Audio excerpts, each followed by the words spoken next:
when you talk about the win over the Jags early on, they spanked them, and the win over the Bengals while the Bengals were streaking hot before Burrow got hurt. They're currently 6-4. They look very, very good. DeMeco Ryans, both a friend of mine, a friend of Shady, a former teammate of mine, and a leader that I have been around, he is leading this Texans team. I would say the Texans are legit contenders. We have seen them smack the Jags. The Jags are going to make it into the playoffs, at least as it stands right now. We saw them smack the Bengals while the Bengals were streaking hot. We have seen Bobby Slowick, the offensive coordinator, look like a seasoned veteran as an OC. I know Coach Slowick dating back to his days as a defensive analyst with the Washington Commanders. We've seen C.J. Stroud lead this team on comeback drives, both against the Titans, if I'm not mistaken, then the next week against the Bengals, if I am not mistaken again about the opponents. So we have seen them check the necessary boxes that need to be checked to prove legitimacy. I think they're legit.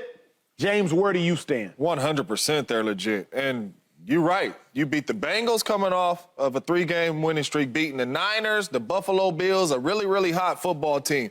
Then you beat a solid Buccaneers team, right, where you got to score in 45 seconds. He had 45 seconds to go down the field and score a touchdown, and that's what he did. Then you beat the Saints, another team that's leading the division. Then you put up 30 on the Steelers. The Steelers have gave up 30 points twice this season, and week 1 against the San Francisco 49ers and the other time against the Texans. And then you beat the Jags. I truly believe that they have beaten some of the best teams in the National Football League and really have made it look easy because of the quarterback play. C.J. Stroud is really good. DeMeco Ryans is a really good coach. This team is a really good football team that we need to give them some respect, man. Yeah, and this has been a consistent thing throughout the year for them. It's not like they're just having these moments and flashes. They're number 4 in total offense. They're number 2 in passing offense. With a rookie quarterback. They're 7th and 3rd down offense, 10th in scoring offense, 10th in points per game differential, 8th in rushing defense. This is a legitimate team. They're tied for 7 for the fewest giveaways this year with only 11. Again, with a rookie quarterback. So what they're doing is actually legitimate on both sides of the ball. They are legitimate contenders. I think they're probably the most legit of the wild card teams right now. Is this a team, the way that they're playing, you'd want to face in the first round of the playoffs? No, they playing with house money.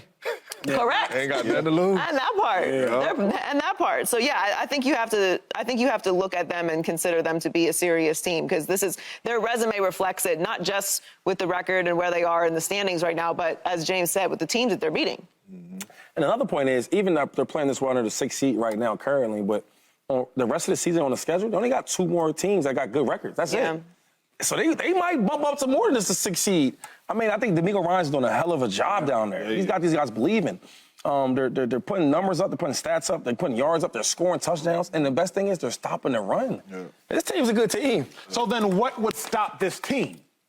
That's my question. You know what I would say? What would stop them? Because I would be afraid. I would be afraid of the Texans if I didn't have dogs. I think what the Texans will run out of, firepower. Exactly. Eventually, I just think they're going to step on the field, and the opponent's just going to have better players than them. Maybe not against the Jags, but they'll step on the field against the Ravens. And when you step on that field, you're going to look across and see a Roquan Smith, see an all-pro Marlo Humphrey, see a Kyle Hamilton, see a Lamar Jackson, see a Odell, and eventually, I think they'll run out of dudes. But, Shady, what will stop them? See, and I hear you, that's a great point. I just think that they've seen teams that's better than them. Right.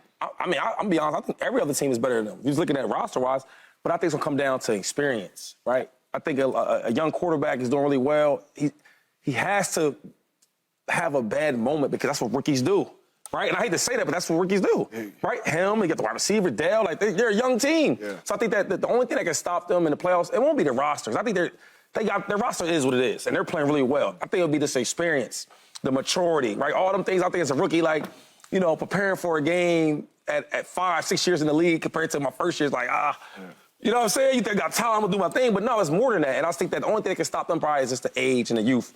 Because they got a good team. They're playing really, really well. For me, I think it's just the consistency of having to win on the road. You know what I mean? With you being a 6th seed, I think it's the consistency of having to win on the road. I don't know if they have the talent of a complete team to go on the road and beat some of these good teams. You might have to go to Baltimore. You might have to go to Kansas City. You might have to go to Pittsburgh, right? Pittsburgh came. So I don't know necessarily you have the talent, but, I mean, they overcame 3 interceptions last week. That's I mean, my the thing, young yeah. fella threw 3 picks, and they still found a way to win. So that's signs of a good football team, turning the ball over like that, still finding ways to win. But I think it'll be tough on the road because that's really what they're going to have to do. They overcame that, and they've had to go down, like you said, against the Bucs and score a touchdown, less than a minute left. Like, all the questions that we think we have of them, they've kind of answered. They've already beaten teams with better rosters than them. So I have to agree with Shade. I think it just is going to come down to experience. They're going to get up against a team in the postseason that has more experience than them. That's generally just what happens with younger teams. But all those other questions that we have, like, they've already answered them throughout the regular season so far. So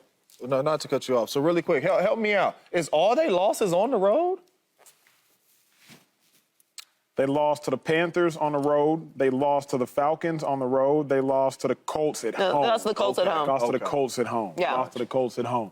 And it'll be fascinating because D'Amico will have them ready to play every single game. Shady's right, though. You look at the rest of their schedule. All winnable. Looks nice. Yeah. And this will be a great game against Jacksonville. Here's what's so crazy about the AFC. Throw that schedule back up there again, please. I think they're all winnable, but they're also all losable. Yeah, no doubt. Like people were saying last week that the Steelers should be favored in every game until their Week 18 game against Baltimore. Yeah. But then the Steelers just lost to Dorian Thompson-Robinson. So while I believe that the Texans can win the rest of their games, they could lose to Russ. Yeah. They could lose to the Browns. They could lose against Jacksonville.